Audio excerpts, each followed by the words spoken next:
বিজয় দিবস উপলক্ষে একটি প্রোগ্রামে যাব, তাই নিজেকে সাজিয়ে নিলাম লাল শাড়িতে।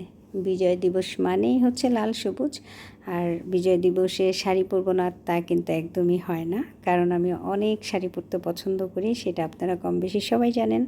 আসসালামু আলাইকুম, আমি শিখা শাম্মী চলে আসলাম একটা ডেইলি ব্লগ নিয়ে। আজকে আপনাদের সাথে শেয়ার করব বিজয় দিবস উপলক্ষে নাখালপাড়া সাউথ থেকে পিঠা উৎসবের আয়োজন করা হয়েছে, সেটা তো সেখানে যাব দেখে নিজেকে রেডি করে নিলাম। সামাজিক উন্নয়ন বন্ধুত্ব সাউথ পিঠা উৎসব 2025 এই প্রোগ্রামে চলে এসেছি।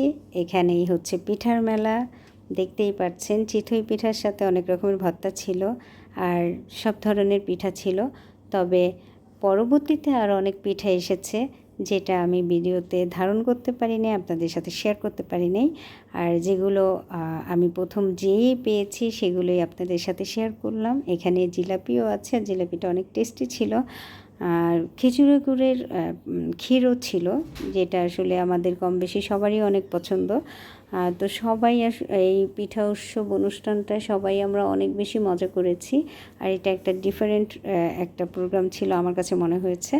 আর আমার হাজব্যান্ডের ফ্রেন্ড যারা আছে তারা সব সময় ফ্যামিলি নিয়ে প্রোগ্রাম করতে পছন্দ করে। এর আগে আমরা বহু প্রোগ্রাম করেছি, অনেক প্রোগ্রামে গিয়েছি, হয়তো বা আপনাদের সাথে সেটা শেয়ার করা হয় নাই।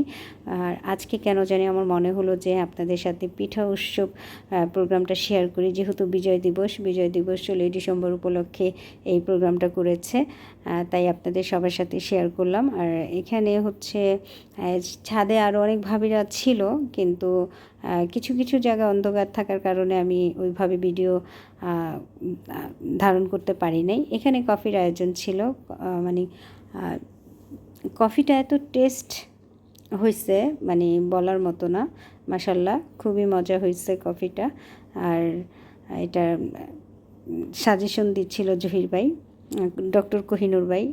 পিঠা খেতে খেতে আসতেছে আর বলতেছে সে নাকি একটাই পিঠা খাইছে, কিন্তু আমি কিন্তু দেখিনি সে আসলে কয়টা পিঠা খাইছে। যাক, কথা বলতে বলতে আমার বিদায় নেওয়ার পালা, আমি এখন চলে যাব। সবাইকে বলছিলাম আমি এখন চলে যাব, তোমরা সবাই বিদায় দাও আমাকে, তাই তারাই আমাকে বিদায় দিচ্ছে। তো এই ছিল আমার আজকের ব্লগ। আপনারা অবশ্যই শিখা শাম্মী পেজে থাকবেন, ফলো দিতে ভুলবেন না। আল্লাহ হাফেজ।